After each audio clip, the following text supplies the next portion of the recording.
नमस्कार।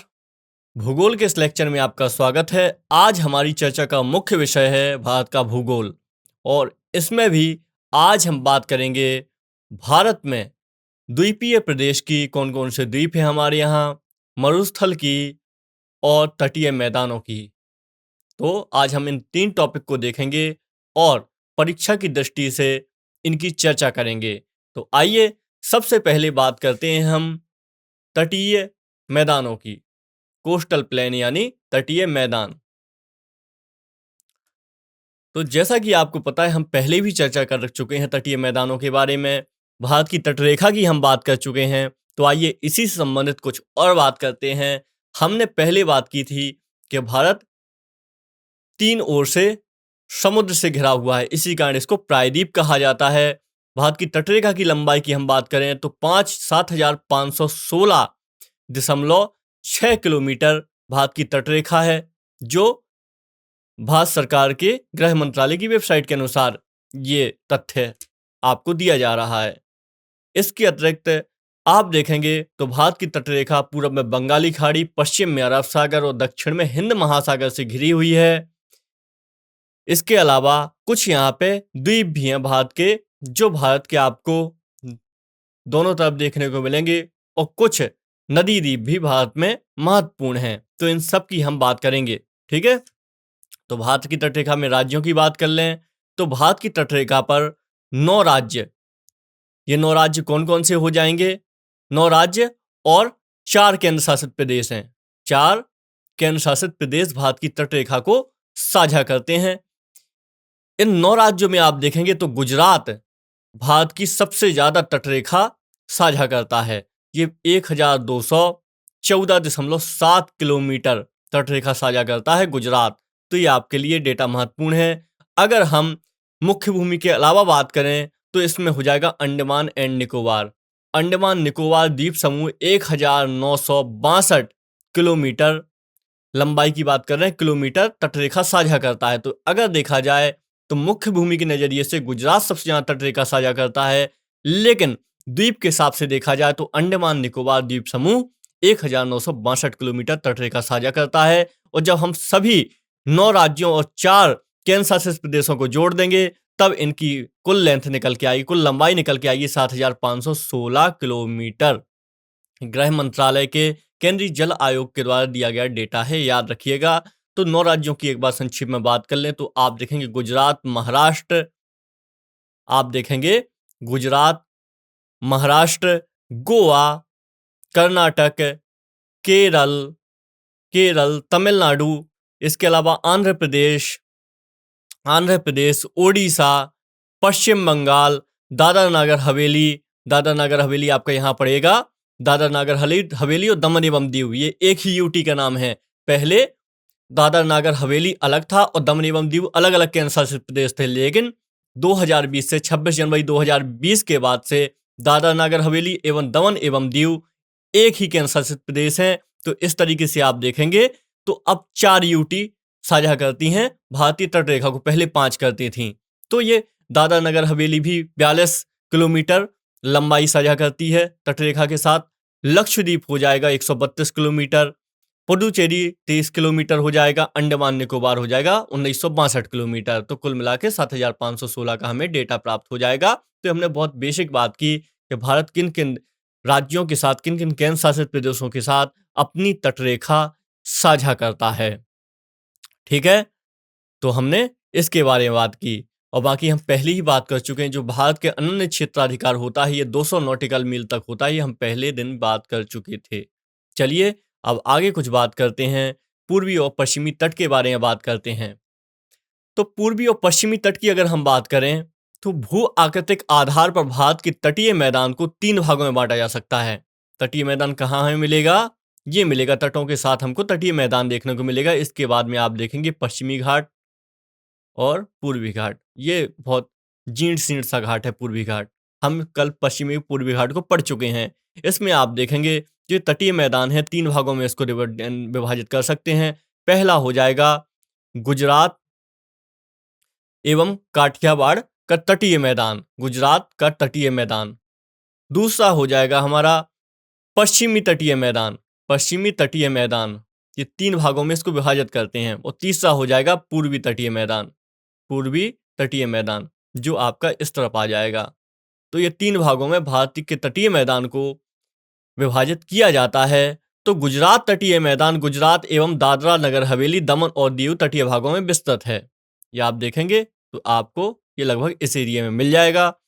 यह साबरमती, माही आदि नदियों के जलोढ़ निक्षेपों से निर्मित है, क्योंकि आपको पता है ये नदियां गुजरात में बहती हैं। तो गुजरात में साबरमती, माही, इन सभी नदियों के निक्षेपों से ये मैदान निर्मित हुआ है।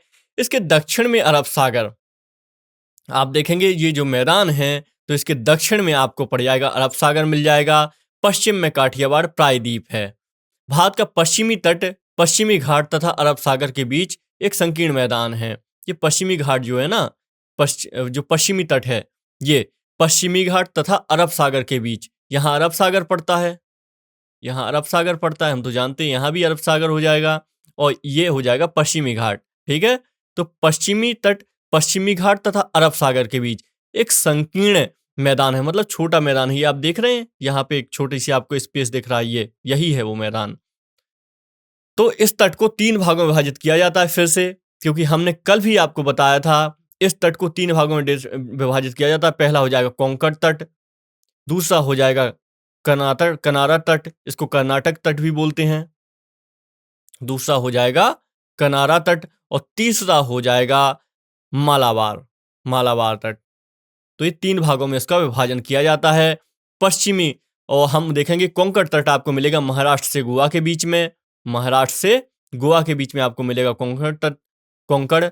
और कनारा तट आपको मिलेगा, ये दक्षिणी कनारा तट आपको मिल जाएगा कर्नाटक तथा दक्षिणी भाग में मिल जाएगा। इसके बाद में मालाबार तट आपको नीचे कन्याकुमारी तक मालाबार तट प्राप्त होता है। तो इस तरीके से ये आपको चीज़ें याद रखने की आवश्यकता है। पूर्वी तट की एक बार बात कर लेते हैं। तो पूर्वी तटीय मैदान ये महानदी, गोदावरी, कृष्णा, कावेरी डेल्टाओं के द्वारा निर्मित उपजाऊ मैदान है।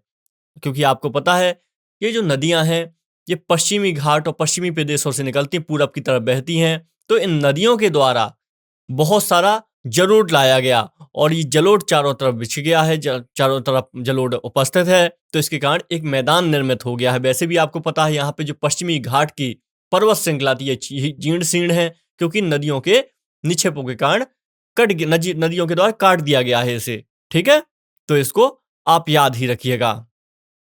तो कृष्णा, कावेरी जैसी नदियों के द्वारा इस मैदान को बनाया गया है। और अगर हम बात करें तो कृष्णा एवं महानदी के बीच में हमको देखने को मिलेगा उत्तरी सरकार का मैदान देखने को मिलता है। उत्तरी सरकार तट देखने को मिलता है हमें कृष्णा महानदी के बीच में। ठीक है, इस चीज को आप याद रखिएगा। कोरोमंडल तट एक ये भी पूर्वी तट ही है, कोरोमंडल तट। इसका दक्षिण प्रायद्वीप के दक्षिण पूर्व में आंध्र प्रदेश के ये फाल्स डीबी बिंदु से इसका जो विस्तार है कृष्णा डेल्टा के पास से, कोरोमंडल तट का विस्तार कहाँ से होता है? कृष्णा डेल्टा के पास से तमिलनाडु के कैमोरिन तक इसका विस्तार होता है। तो आप इसको याद रखिए, कृष्णा डेल्टा से ये आपका कैप कैमोरिन तक विस्तार हो जाता है इसका कोरोमंडल तट का। कोरोमंडल तट कहाँ है? पूर्वी तट है, और पश्चिमी तट है मालाबार, कनारा और कोंकण तट। दोनों को याद रखिएगा। बहुत सारे लोग क्या करते हैं, कोरोमंडल तट को पश्चिमी तट मान जाते हैं, जो उनका गलत हो जाता है जब आप। तो इस तरीके से आप याद रखिएगा। महानदी डेल्टा क्षेत्र को क्या कहा जाता है? महानदी, हम उड़ीसा के आसपास की बात कर रहे हैं तो इसको उत्कल मैदान कहते हैं, उत्कल का मैदान कहते हैं। आप देख रहे हैं हम पश्चिमी बात कर चुके हैं, अब हम बात कर रहे हैं पूर्वी।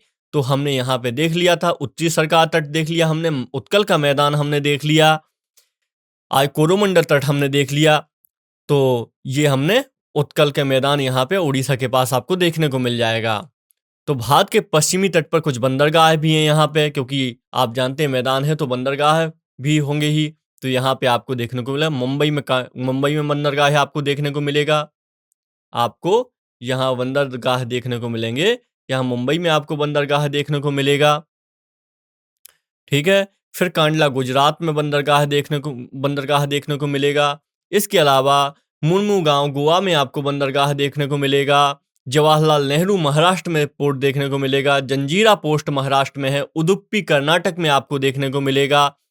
कोचीन केरल में और न्यू मंगलोर कर्नाटक आदि ये प्रमुख बंदरगाह हैं भारत के। ठीक है, हम इसको मैप में देखेंगे आगे चल के, लेकिन यहां पे हमने बस संक्षेप में जान लिया। तो भारत के पूर्वी तट के प्रमुख बंदरगाहों की बात करें तो इसमें विशाखापट्टनम एक प्रमुख बंदरगाह हो जाता है। हम जानते हैं वैसे भी बहुत ही महत्वपूर्ण पोर्ट है विशाखापट्टनम। ठीक है, इसके अलावा यहाँ पे हल्दिया हो जाएगा पश्चिम बंगाल का हल्दिया पोर्ट, जहां पे आपका नेशनल वाटरवेज 1 भी आता है। पारादीप ओडिशा हो जाएगा। एन्नौर तमिलनाडु और न्यू तूतीकोरिन तमिलनाडु आदि महत्वपूर्ण बंदरगाह हो जाएंगे। ये पूर्वी तट के। ठीक है, इनके बारे में आप याद रखिए। हमने कोस्टल प्लेन के बारे में बहुत बेसिक बात जानकारी हासिल की। आइए अब बात करते हैं कुछ और बातों पर। तो इनमें देख लेते हैं हमने, ये काफी महत्वपूर्ण मैदान है। आप देखेंगे तो बहुत कृषि आर्थिक गतिविधियों का केंद्र है ये पश्चिम तटीय और पूर्वी तटीय मैदान। पश्चिम तटीय और जो पूर्वी तटीय मैदान है ये कृषि, मत्स्यन, वाणिज्य, व्यापार, इन सब का बहुत ही महत्वपूर्ण स्रोत हैं ये जो मैदान है। आप देखेंगे पूर्वी तटीय मैदान ज्यादा अच्छे बंदरगाह हैं भारत की दृष्टि से, भारत के लिए ज्यादा अच्छे बंदरगाह साबित हुए हैं। इसीलिए देखेंगे विशाखापट्टनम पोर्ट बहुत ज्यादा ये व्यस्त पोर्ट है में से एक है। तो ये अपने आप में जो हमारे तटीय मैदान हैं और तट हैं भारत की आर्थिक व्यवस्था के लिए, अर्थव्यवस्था के लिए महत्वपूर्ण योगदान देते हैं।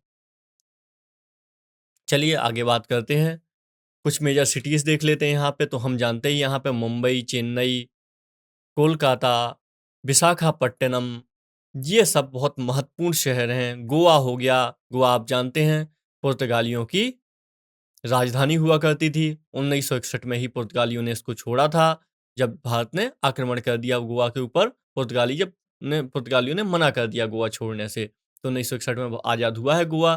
तो यहाँ पे अभी हाल ही में यहाँ पे किला हुआ करता था गोवा में पुर्तगालियों का। यहाँ पे लाइट हाउस हुआ करते थे। लाइट हाउस का मतलब है जो पुराने लाइट हाउस हुआ करते, ताकि अगर जहाज समुद्र में आता है तो इस जहाज को सही मार्ग प्रदान हो जाए। तो ऐसे लंबे लंबे टावरों पर लाइट लगा दी जाती थी। तो ये लाइट हाउस को अभी हाल फिलहाल में इसको पर्यटन स्थल में शामिल किया गया है, बहुत ही महत्वपूर्ण दर्जा इसको प्रदान किया गया है। तो ये गोवा का अलग ही महत्व है हमारे लिए, बहुत इंपॉर्टेंट महत्व है। तो ये सब सिटीज हैं। चलिए बहुत आम बात है, आगे बात करते हैं। हम बात करते हैं अब भारतीय मरुस्थल पर। तो आपको पता है मरुस्थल कहाँ है भारत में? भारत में अगर हम भारत की लोकेशन देखें तो ये आपका हो जाएगा गुजरात हो जाएगा, और गुजरात के ऊपर आपको देखने को मिलेगा, यहाँ पे आपको राजस्थान देखने को मिलेगा गुजरात के ऊपर। तो राजस्थान का आप देखेंगे जो पश्चिमी भाग देखेंगे, ये पश्चिमी भाग में आपको देखने को मिलेगा मरुस्थल। आगे देखें अगर मैप में देखें हम, तो ये मैप में आपको इस भाग में देखने को मिलेगा मरुस्थल। ठीक है, मरुभूमि देखने को मिलेगी। क्या महत्व है इस मरुस्थल का, और ये मरुभूमि कहाँ से आई, कैसे हो गई, इन सब बारे में चर्चा करते हैं। आइए, तो मरुस्थल बनता कैसे है, तो सबसे पहले यह महत्वपूर्ण है। तो देखिए साथियों, 25 सेंटीमीटर या उससे 25 सेंटीमीटर वार्षिक की बात कर रहा हूँ, 25 सेंटीमीटर वार्षिक या उससे कम वर्षा वाले क्षेत्रों को मरुस्थल की श्रेणी में रखा जाता है। तो भारत में आपको मरुस्थल देखने को मिलेंगे। पहला मरुस्थल तो ये हो गया जो गरम मरुस्थल है। कहाँ का है ये? गरम मरुस्थल है ये, गरम मरुभूमि है, राजस्थान में आपको देखने को मिलेगा। इसके अलावा आप देखेंगे लद्दाख में जाएंगे, लद्दाख के लेह में जाएंगे तो यहाँ पे आपको ठंडी मरुभूमि देखने को मिलेगी। तो क्योंकि यहाँ बारिश नहीं होती है और जैव विविधता बहुत कम हो जाती है जिस कारण से, तो इसलिए इसको भी मरुभूमि के रूप में काउंट किया जाता है। जो आपका लद्दाख में लेह का क्षेत्र हो गया, और भी ऐसे बहुत सारे क्षेत्र हैं, यहाँ पे इनको ठंडे मरुस्थल की संज्ञा दी जाती है। जबकि भारत में जो पश्चिमी तट पर है इसको गर्म मरुभूमि की संज्ञा दी जाती है। ठीक है, इसको याद रखिएगा। तो 25 सेंटीमीटर से कम वार्षिक वर्षा वाले क्षेत्रों को मरुभूमि की संज्ञा दी जाती है, इसको आप ये परिभाषा याद रखिएगा। तो भारत में कहाँ है मरुभूमि, हम बात कर चुके हैं, अरावली पहाड़ियों के उत्तर पश्चिम में। यहाँ पे एक बालू के टिब्बों से ढका एक तरंगित मरुस्थल मैदान है जिसे थार का मरुस्थल कहते हैं। तो क्या कहते हैं इसको, राजस्थान के मरुस्थल को, इसको थार के मरुस्थल कहते हैं, थार की मरुभूमि, थार का मरुस्थल कहते हैं। इसका जो अधिकांश भाग है थार मरुभूमि का, ये राजस्थान में है। परंतु अगर प्रश्न आ जाए कि पूरी थार मरुस्थल क्या पूरी तरीके से राजस्थान में है, नहीं, इसके अलावा कुछ भाग इसका पंजाब, हरियाणा और गुजरात प्रांत में भी ये है।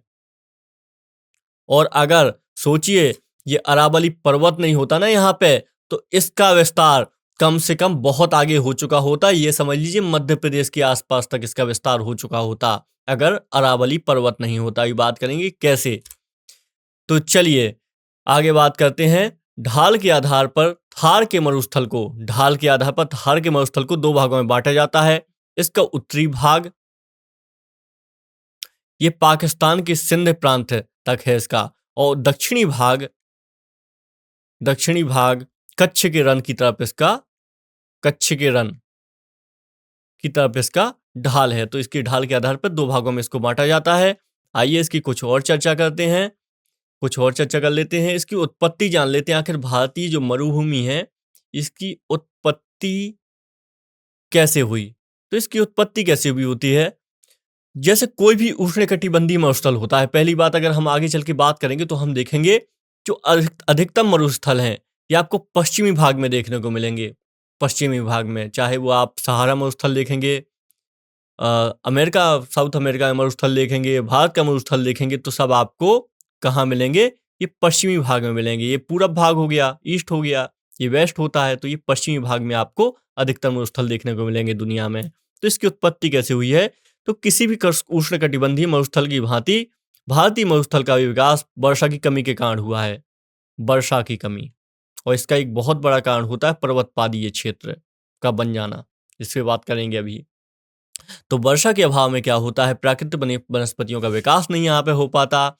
धरातल के ऊपरी परत पर हवा, ताप, दाब या अन्य कारकों द्वारा इसका विखंडन शुरू हो जाता है, और धीरे धीरे यही अनाच्छादन संपूर्ण प्रदेश को बालू के ढेर के रूप में परिवर्तित कर देता है। तो इस तरीके से किसी भी जगह पर वर्षा की कमी के कारण सबसे ज्यादा यही तत्व महत्वपूर्ण है, मरुस्थल का निर्माण होता है। थार के मरुस्थल का महत्व क्या है, ये आपके लिए बहुत ज्यादा जरूरी है, वैसे भी हम देख रहे हैं इसमें।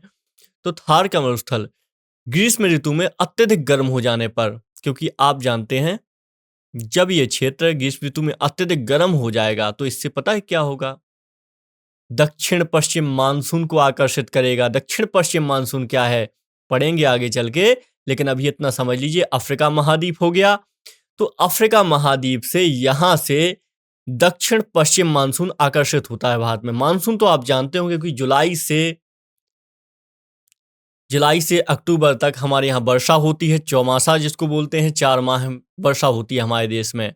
तो ये वर्षा होती है तो आपने किसी ना किसी के मुंह से सुना ही होगा कि मानसून आ गया है। तो इसी मानसून की बात कर रहे होते हैं, दक्षिण पश्चिम मानसून की बात कर रहे होते हैं।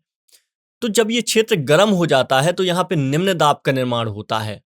निम्न दाब उच्च दाब क्या होता है आगे बात करेंगे। दरअसल क्या होता है, जब बहुत ज्यादा गर्म प्रदेश होते हैं, जैसे स्थल है तो ये गर्म प्रदेश होते हैं, तो यहाँ पे अगर बहुत ज्यादा गर्म हो जाता है तो एक निम्न दाब का निर्माण हो जाता है, हवाएं बहुत तेज चलने लगती हैं, और आप देखेंगे कुछ ऐसे ही चीजें होती हैं। फिर इससे क्या वर्षा आकर्षित होती है, ये सब होते हैं। अगर यहाँ पे उच्च दाब बन जाता है तो आप देखेंगे बिल्कुल शांत मौसम हो जाता है, वैक्यूम जैसा कुछ क्रिएट हो जाता है। वैक्यूम हालांकि नहीं होता है, जैसे आप देखेंगे कभी महसूस कीजिएगा जनवरी में जब खूब ठंडी पड़ती है तो आप देखेंगे हवा बहुत तेज नहीं भी चल रही है, लेकिन फिर भी ऐसा लगता है जैसे पूरा माहौल, पूरा वातावरण ट्रैप कर दिया गया हो।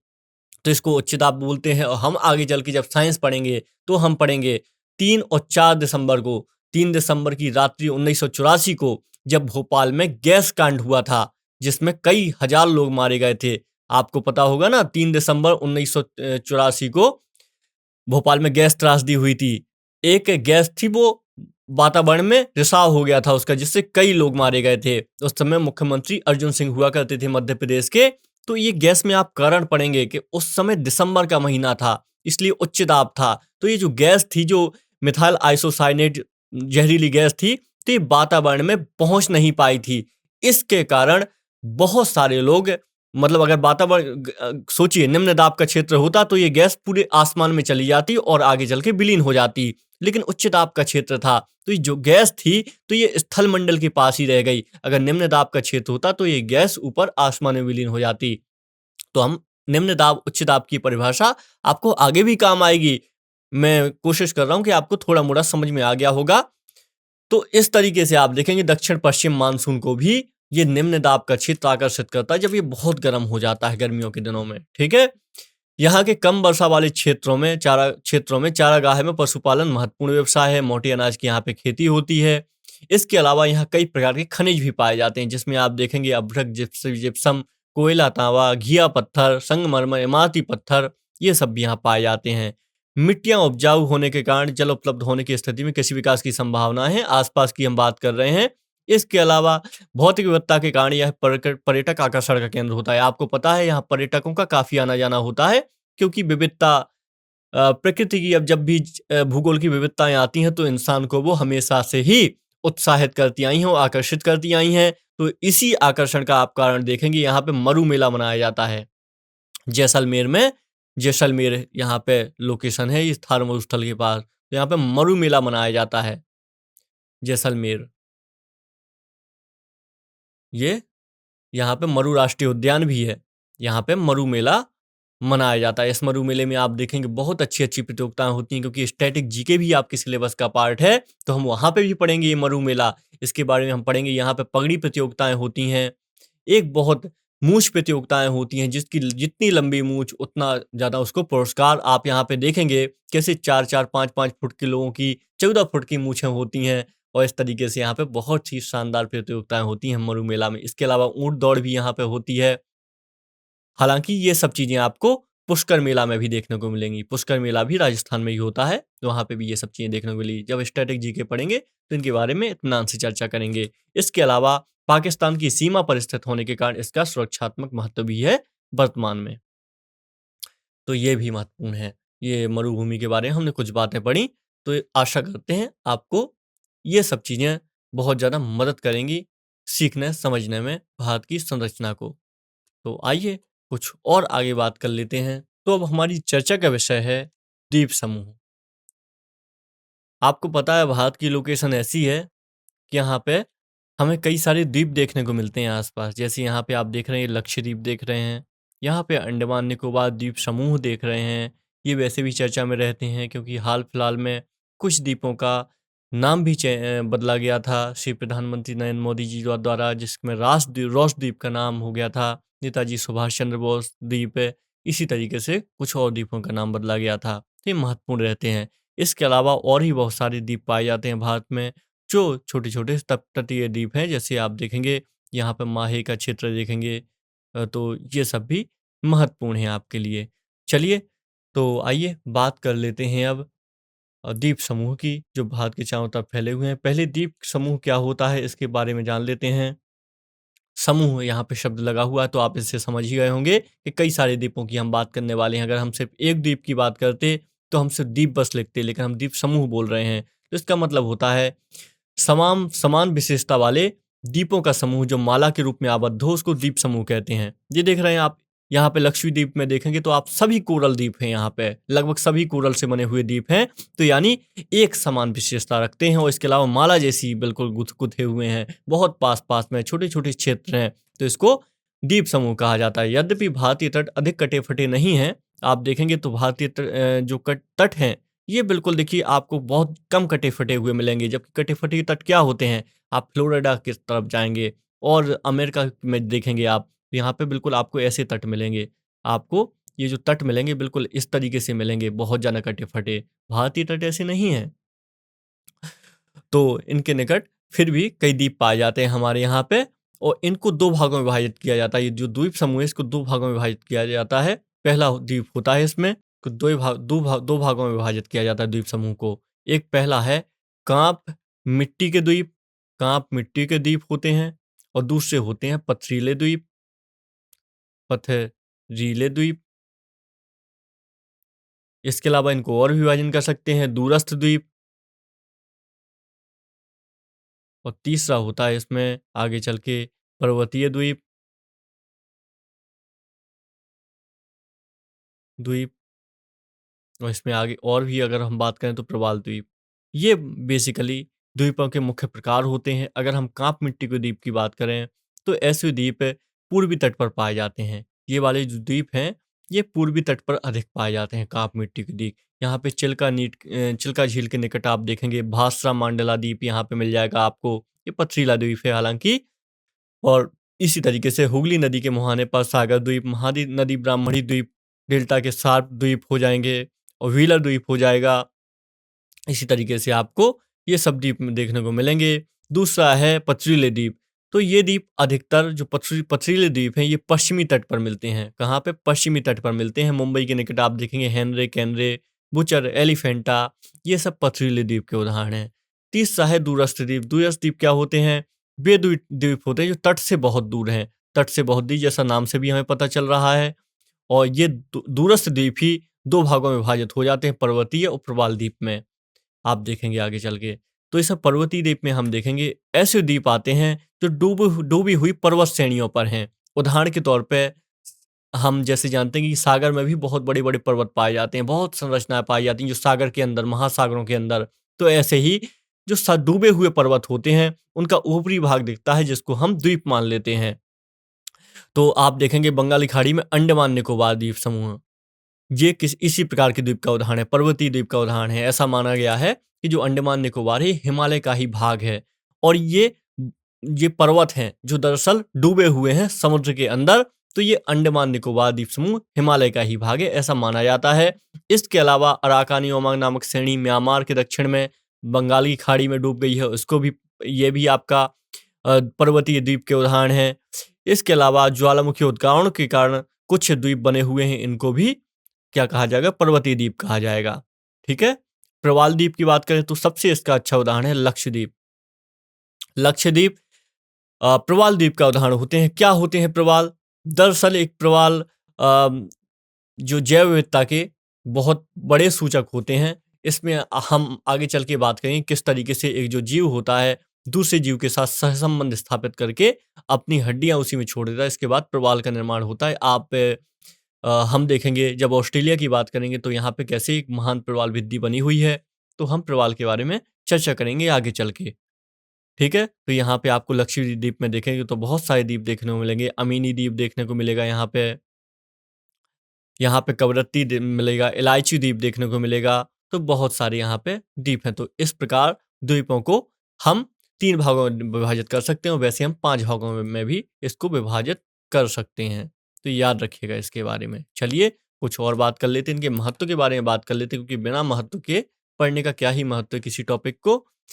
तो महत्व की बात करें तो इसमें सागरों में घिरा होने के कारण यहाँ की जलवायु सम रहती है। तो यहाँ पे कई बार जो रहन सहन है ये काफ़ी अच्छा यहाँ पे मिल जाता है कुछ पर्यटकों को, कुछ लोगों को जो यहाँ पे रहते हैं। इसके अलावा यहाँ पे सम जलवायु होने के कारण कई बार कृषि के लिए भी फायदेमंद हो जाता है। यहाँ पे प्राकृतिक सौंदर्य होता है, पर्यटक का विकास होता है, पर्यटन का विकास होता है। पर्यटन के विकास होने से कुल मिला के अर्थव्यवस्था का विकास होता है। ये द्वीपों का बहुत बड़ा योगदान है। आप देखेंगे जब हम बात करेंगे मालदीव की, मालदीव, तो मालदीव का जो सबसे बड़ा अर्थव्यवस्था में क्षेत्र है ना, ये पर्यटन ही है। मालदीव पर्यटन से ही अपनी अर्थव्यवस्था को चला रहा है। तो इसका मतलब पर्यटन बहुत बड़ा क्षेत्र है जो आपकी इकोनॉमी को 4 चांद लगा सकता है। इसके अलावा जो व्यापारिक जलयान होते हैं, रणनीतिक अड्डे होते हैं, इस तरीके से ये जो द्वीप हैं बहुत मदद करते हैं किसी देश की। व्यापार में भी मदद करते हैं, रणनीतिक क्षेत्र भी होते हैं, यानी युद्ध के समय, किसी भी परेशानी के समय ये द्वीप आपके देश की काफ़ी मदद करते हैं, काफ़ी अच्छे तरीके से देश को संभालते हैं, इसके हेल्प करते हैं देश की। ठीक है। तो ये सब याद रखिएगा। इसके अलावा विदेशी ताकतों से भी रक्षा करते हैं, ये तो हम जानते ही हैं, हम बात कर चुके हैं रणनीतिक में। ठीक है। आइए आगे कुछ बात करते हैं। तो भारतीय द्वीप समूह की बात हम करें तो भारतीय द्वीप समूह में भारत में कुल 247 द्वीप हैं।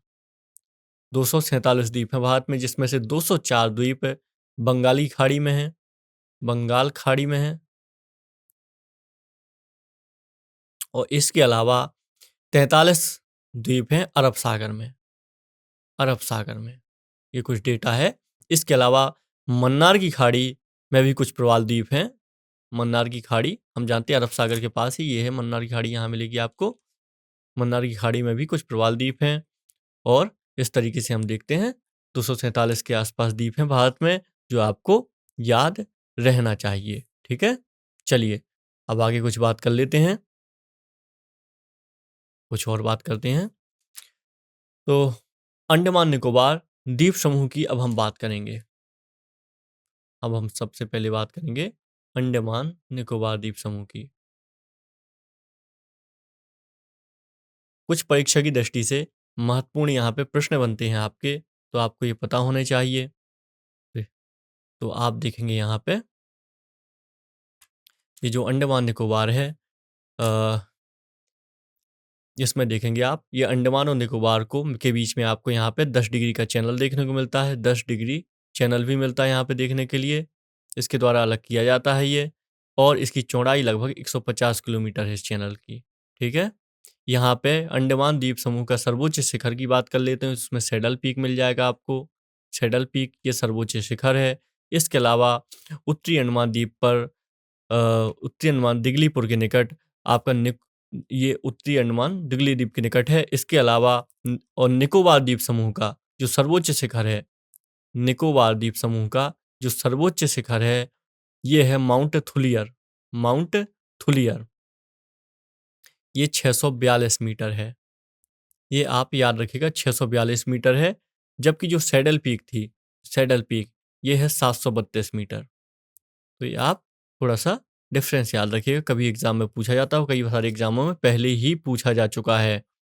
अंडमान निकोबार द्वीप समूह में आप देखेंगे तो कितने द्वीप है टोटल, इसमें आपको मिलेंगे, जो एग्जाम में पूछा भी गया है, 836 द्वीप हैं इसमें। 836 द्वीप। यहाँ पे बड़े द्वीपों की हमने बात की थी, अब इसी को हम विभाजन कर रहे हैं एक तरीके से। तो इसमें 836 द्वीपों का समूह है ये, जिसमें से 38 स्थायी हैं। इसमें से 38 स्थायी द्वीप हैं, और ये आवासित हैं। आवासित हैं, स्थायी रूप से आवासित द्वीप हैं ये 38, और बाकी के द्वीप ऐसे ही पड़े हुए हैं और गैर आवासित हैं। यहाँ पे आवास रहने योग्य चीजें नहीं हैं। ठीक है, यहाँ पे एक चीज और आप याद रखिएगा, बैरन आइसलैंड आइलैंड के बारे में याद रखिएगा। बैरन द्वीप, ये बैरन द्वीप महत्वपूर्ण है। क्यों महत्वपूर्ण है? क्योंकि दक्षिण एशिया का एकमात्र सक्रिय ज्वालामुखी है। सक्रिय ज्वालामुखी है। ठीक है, इसका पहला जो रिकॉर्डेड उद्गार है, ये हुआ था 1787 में। 1787 ईस्वी में एक बार ये फटा था। इसके अलावा यहाँ पे एक इसी सागर में एक और द्वीप है, जिसको कहा जाता है नारकोंडम। नारकोंडम द्वीप कहा जाता है इसको, और ये प्रसुप्त ज्वालामुखी है। प्रसुप्त का मतलब होता है ऐसी ज्वालामुखी जो पहले कभी फटे थे और अभी भी शांत नहीं हुए, मृत नहीं हुए हैं, फिर से फटने की संभावना है। इनको प्रसुप्त ज्वालामुखी कहा जाता है या सुसुप्त ज्वालामुखी कहा जाता है। तो इस तरीके से आप देखेंगे अंडमान निकोबार में ये सब आपको चीज़ें देखने को मिलेंगी, और ये सब यहाँ पे आपको भौगोलिक तत्व देखने को मिलेंगे। चलिए याद रखिएगा इसके बारे में। चलिए आगे बढ़ते हैं। तो इनका हमने विस्तार की बात की ही थी कि अराकान योमा, जो हम जानते हैं हिमालय का ही भाग है, अराकान योमा के विस्तार के साथ अंडमान निकोबार का विस्तार हुआ। अंडमान निकोबार द्वीप समूह हमें दिखाई देते हैं, पर्वतीय द्वीप हैं एक तरीके से। चलिए आगे कुछ और बात कर लेते हैं हम। तो जो निकोबार द्वीप समूह 4 भागों में बटा हुआ है। उत्तरी अंडमान, मध्य अंडमान, दक्षिण अंडमान और लिटिल अंडमान के बीच में अंडमान द्वीप समूह बटा हुआ है। इसके अलावा निकोबार अलग बटा हुआ है। तो जिसमें कार निकोबार, लिटिल निकोबार महत्वपूर्ण है आपके लिए। तो ये हमने अंडमान निकोबार से संबंधित कुछ बेसिक बात की, और ये आपको अंडमान निकोबार देखने को मिलेगा। अंडमान निकोबार आपको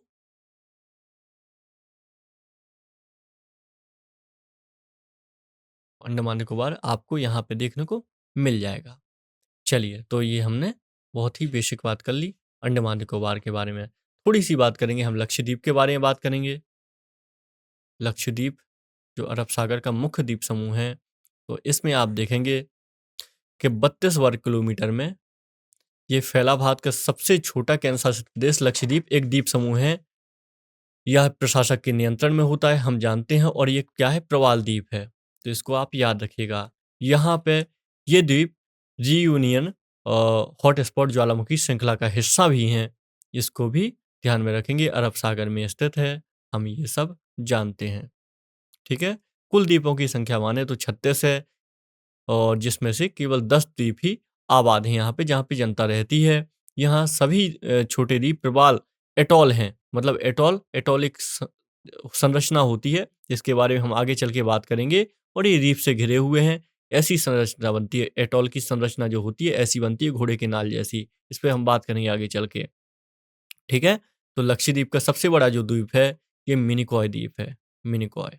ठीक है, मिनिकॉय द्वीप समूह लक्षद्वीप का सबसे बड़ा द्वीप है। आइए कुछ चैनल के बारे में बात कर लेते हैं जिसके कारण ये द्वीप विभाजित होते हैं। तो लक्षद्वीप की अगर हम बात करें तो यहाँ पे आपको 8 डिग्री चैनल देखने को मिलेगा। ये मिनिकॉय भारत और मालदीव के बीच है। मिनिकॉय यानी लक्षद्वीप और मालदीव के बीच में आपको मिलेगा 8 डिग्री चैनल देखने के लिए। इसके अलावा 9 डिग्री जो चैनल है यहाँ पर, यह भी इसी तरह यहीं मिलेगा आपको, और ये मिनिकॉय और लक्षद्वीप के बीच में देखने को मिलेगा। ठीक है, लक्षद्वीप के रूप में बीच में ये देखने को मिलेगा 9 डिग्री चैनल। 10 डिग्री चैनल कहाँ मिलेगा? ये लघु अंडमान एवं कार निकोबार के बीच में देखने को मिलता है, कार निकोबार। इसके अलावा डंकन पास आपको देखने को मिलेगा, ये मिलेगा आपको लघु अंडमान और दक्षिणी अंडमान के बीच में। और इसके अलावा आपको कोको चैनल देखने को मिला, कोको द्वीप म्यांमार, ये कोको द्वीप यहाँ पे पड़ेगा, म्यांमार और उत्तरी अंडमान के बीच में देखने को मिलेगा। कोको द्वीप पहले हमारा भाग हुआ करता था, तो इसके बाद म्यांमार को हमने दे दिया था। पाक स्ट्रेट ये आपको देखने को मिलेगी तमिलनाडु और श्रीलंका के मध्य, यहाँ पे मन्नार खाड़ी तमिलनाडु और श्रीलंका के मध्य ये भी देखने को मिलेगी। इसके बारे में हम मन्नार खाड़ी के बारे में अलग से हम बात करेंगे। तो चलिए आज के इस लेक्चर को हम यहीं तक रखते हैं। आज हमने मरुभूमि की बात की, हमने द्वीपों के बारे में बात की, द्वीपों के बारे में अभी कुछ और बात हम करेंगे आगे चल के, जो नदी द्वीपों के बारे में बात होगी। ठीक है, तो आज हमारी चर्चा को हम यहीं विराम देते हैं। मिलते हैं भूगोल के अन्य लेक्चर के साथ। नमस्कार।